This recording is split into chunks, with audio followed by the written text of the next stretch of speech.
안녕하십니까.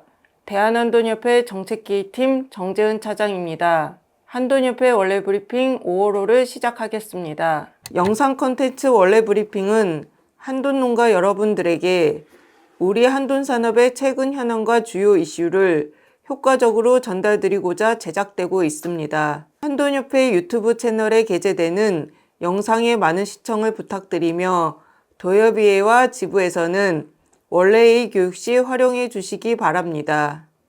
먼저 SNS를 통한 협회 주요 활동 및 소통 성과 내용입니다. 최근 정부는 SNS를 활용한 신속한 소통을 주요 운영 원칙으로 삼고 있습니다. 또한 농식품부 장관을 비롯한 주요 부처에서도 현장 방문과 정책 추진 상황 등을 SNS를 통해 공개하여 정책의 투명성을 높이고 현장의 체감도를 제고하고 있습니다. 한돈협회 역시 협회장 페이스북을 중심으로 대정부, 대국회 활동은 물론 현장의 의견과 협회의 주요 활동을 수시로 공유하며 소통 창구로 활용하고 있습니다.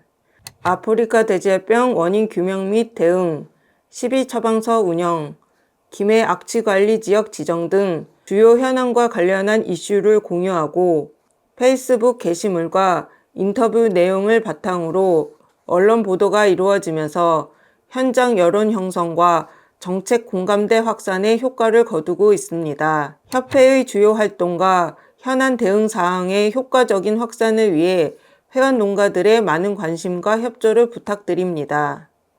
다음은 대국회 대정부 활동 및 간담회 추진 내용입니다.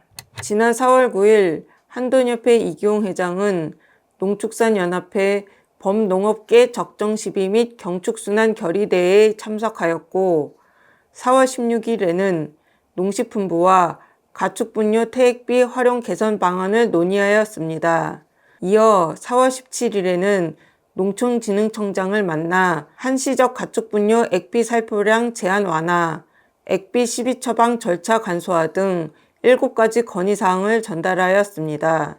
4월 20일에는 축산환경관리원과의 미팅을 통해 액비 살포량 현실화 방안 등을 협의하였습니다. 또한 4월 21일에는 농식품부 구제역 방역과의 면담을 통해 피해 농가에 대한 살처분 보상금 100% 지급과 경영안정자금 지원, SOP 개정 등을 건의하였습니다. 지난 4월 22일에는 곽상원 국회의원과의 간담회에서 야생멧돼지 방역관리 강화, 가축분뇨 자원화 촉진법 제정, 액비 살포 기준 현실화 등을 건의하였습니다. 다음은 한돈산업 발전 및 회원농가 권익을 위한 MOU 추진 내용입니다.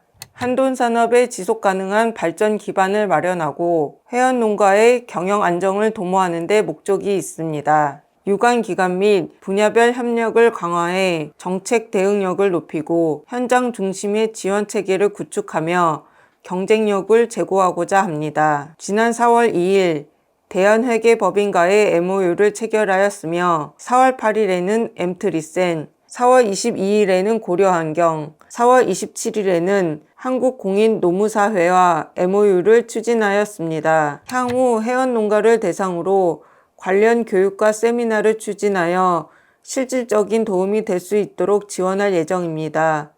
또한 세제, 노무 분야의 제도 개선과 정책 이슈에 대해서는 긴밀히 협력하여 공동으로 대응해 나갈 계획입니다. 다음은 기계설비 유지관리자 선임 의무 유예 내용입니다.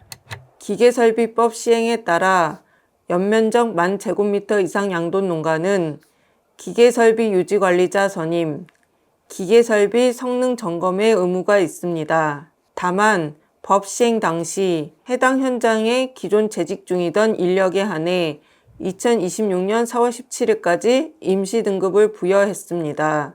한돈협회는 2025년 지속적으로 축사를 기계설비 유지관리자 선임 의무 대상에서 제외해 줄 것을 건의해 왔습니다. 지난 1월 20일에는 농식품부와 국토부 실무자들과의 회의를 통해 2026년 4월 18일 일몰 예정된 기계설비 유지관리자 임시등급 연장, 기계설비 유지관리자 선임 의무 축사를 제외하는 시행규칙 개정을 요청하였습니다. 이후 국토교통부는 2026년 2월 27일부터 3월 31일까지 기계설비법 시행규칙 개정안을 입법 예고하였으며 해당 개정안은 2026년 4월 16일부터 시행되었습니다. 이번 개정을 통해 기계설비 유지관리자의 임시등급 적용기간이 기존 2026년 4월 17일까지에서 2027년 4월 17일까지로 1년 연장되었습니다. 다음은 김해 한림지역 양돈장 냄새저감 집중사업 추진 내용입니다. 2020년 2월에는 주촌지역 8개 농가가 악취관리 지역으로 지정되었고 이후 2025년 10월 22일에는 한림지역 74개 농가와 1개 공동자원화 시설에 대해 악취관리 지역 지정 계획이 공고되었습니다.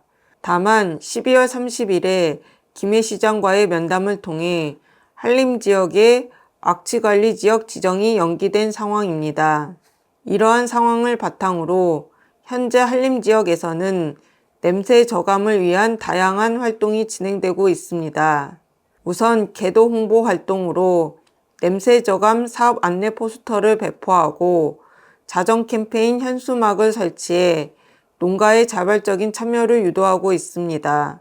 또한 3월 23일에는 축산 악취 관련 민간협의체 1분기 회의가 열렸고 4월 10일에는 냄새 중점 관리 계획에 대한 농가 설명회가 진행되었습니다.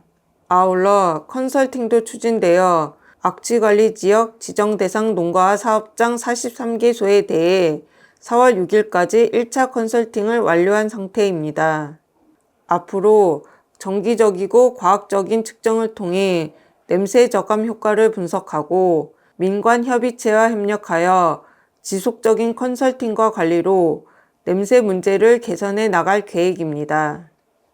다음은 중동지역 분쟁 장기화에 따른 한돈산업 정책 건의 내용입니다. 중동지역 분쟁이 장기화되면서 국제 곡물 가격과 해상 운임, 환율 변동성이 커지고 있습니다. 특히 한돈산업은 사료 원료의 상당 부분을 수입에 의존하고 있기 때문에 이런 외부 요인에 따라 생산비 상승 압박이 지속되고 있는 상황입니다. 이에 따라 한돈협회는 사료 원료 가격 상승 가능성에 따른 정책자금 완화 및 확대, 원유와 축산자재 가격 인상 우려에 따른 축사시설 현대화 사업의 현실화, 아프리카 돼지열병 발생과 관련해 농가 경영 안정 방안 마련과 순치돈사 설치 지원 및 제도화, 과도한 물가관리 시행 자제 등을 건의하였습니다. 이와 관련해 농식품부는 중동지역 분쟁으로 인한 농업 분야 피해를 최소화하기 위해 총 2,658억 원 규모의 추가 경정 예산을 편성했고 이 가운데 사료 구매 자금 지원도 650억 원 증액하는 등 일부 지원이 확대되었습니다. 해당 예산안은 2026년 4월 10일 국회를 통과했습니다. 다음은 중동전쟁에 따른 액비살포 규제 대폭 완화 추진 내용입니다. 중동지역 전쟁이 장기화되면서 요소 비료 가격 상승에 따른 가축 분유 액비 살포 규제에 대한 완화 요구가 이어지고 있으며 이를 위한 정책 협의도 함께 추진되고 있습니다. 가축 분유 액비의 경우 현행 가축분유법에 따라 살포량 제한이나 절차상의 규제 등으로 인해 가축분유 이용에 현실적 제약이 발생하고 있습니다. 이와 관련해 4월 16일에는 농식품부와 가축분유 태액비 활용 개선을 위한 회의가 진행되었고 4월 17일에는 농촌진흥청장과의 면담도 이루어졌습니다. 한돈협회에서는 가축분유 액비 12처방 개선을 위한 한시적 가축분유 액비 살포량 제한 완화, 액비 12처방 절차 간소화, 액비 12처방량 현실화, 액비 최대 살포량 기준 마련, 가축분유 태액비 이용 제도 개선을 위한 태비 원료의 동물성 잔재물 포함, 가축분유법 개정안 개정협조, 비료공정 규격 심의 외에 축산 분야 포함 등을 건의하였습니다. 이에 따라 비료생산업 등록 액비와 관련된 가축분여법 개정안에 대해 농촌진흥청이 기존의 반대 입장을 철회하였고 현재는 주요 건의사항을 구체적으로 논의하기 위한 실무 TF가 운영되고 있습니다. 다음은 아프리카 돼지열병 SOP 개정 건의 추진 내용입니다. 한돈협회는 최근 아프리카 돼지열병 발생 대응 과정에서 나타난 현장 애로사항을 체계적으로 분석하여 불합리하거나 과도한 방역 조치들이 개선될 수 있도록 아프리카 돼지열병 SOP 개정을 건의하고 있습니다. 주요 건의사항은 구제역이 아닌 아프리카 돼지열병에 맞는 SOP 개정, 역학 이동 제한 대상 조정, 야생 멧돼지 방역대 축소, 발생 농장 방역대 축소, 방역대 출하 조건 완화, 살처분 농가 가축 분뇨 처리 부담 완화, 이동 제한 농가의 액비 살포 기준 개선, 이동 제한 농가의 출하 분뇨 차량 운행 횟수 제한 완화, 역학조사 방법 및 보상금 감액 조치 개선, 검사 방법 개선을 통한 현장 부담 완화 및 오염물 유통 사전 차단 등입니다. 다음은 축산환경 개선 연구 용역 성과 발표의 내용입니다. 지난 4월 17일 대한한돈협회 이기용 회장을 비롯해 축산환경관리원, 농협경제지주 관계자, 축산 전문지 기자들이 참석한 가운데 두 가지의 축산환경 개선 연구 용역 성과 발표회가 열렸습니다. 먼저 한돈농가 탄소 배출량 현실화를 위한 사양 단계 질소 배출량 조사 연구의 주요 내용을 보면 마리당 연간 질소 배출량이 8.23kg으로 나타났는데 IPCC 기준의 동아시아 적용값보다 약 54%, 국가 온실가스 인벤토리 보고서의 적용값보다도 약 34% 낮은 수준입니다. 이 결과를 반영할 경우 국가 온실가스 배출량의 약 0.017%를 감축하는 효과가 있는 것으로 분석됐습니다. 다음으로 가축분뇨 액비 실태조사 연구의 주요 내용은 1헥타르 농경지에서 수도작을 재배할 때 요소비료 대신 가축분뇨 액비를 살포할 경우 경종농가에서는 화학비료 구매 비용 절감으로 인한 영농소득 증가와 환경적인 측면에서 탄소 저감 효과가 있는 것으로 나타났습니다. 이러한 연구 결과를 바탕으로 앞으로는 탄소 배출량을 정확하게 다시 산정하고 액비를 활용하는 경종농가를 대상으로 홍보 자료로 활용해 나갈 계획입니다. 또한 별첨으로 대한한돈협회장 페이스북 계정과 가입 방법을 안내드리오니 정책 대응 현황과 활동 소식 등을 확인하실 수 있도록 많은 관심 부탁드립니다. 아울러 농가분들께서는 집중호우로 인한 축사 침수, 폭염으로 인한 가축 폐사 등 여름철 재해 피해를 예방할 수 있도록 관리 요령을 알려드리오니 사전에 준비해 주시기 바랍니다. 오늘 전달해드린 내용은 한돈협회 유튜브와 함께 홈페이지 지부 알림 게시판 한돈농가용 모바일 앱의 파일을 게시해드리고 있으니 도협이해와 지부 등 필요하신 분들은 다운받아 사용하시면 되겠습니다. 마지막으로 원래 브리핑이 업로드되는 한돈협회 유튜브 채널과 함께 협회 자조금 주요 활동과 한돈 정책 및 소식이 게시되는 한돈농가용 모바일 앱에도 많은 관심을 부탁드립니다. 이상으로 5호 원래 브리핑을 마치겠습니다. 감사합니다.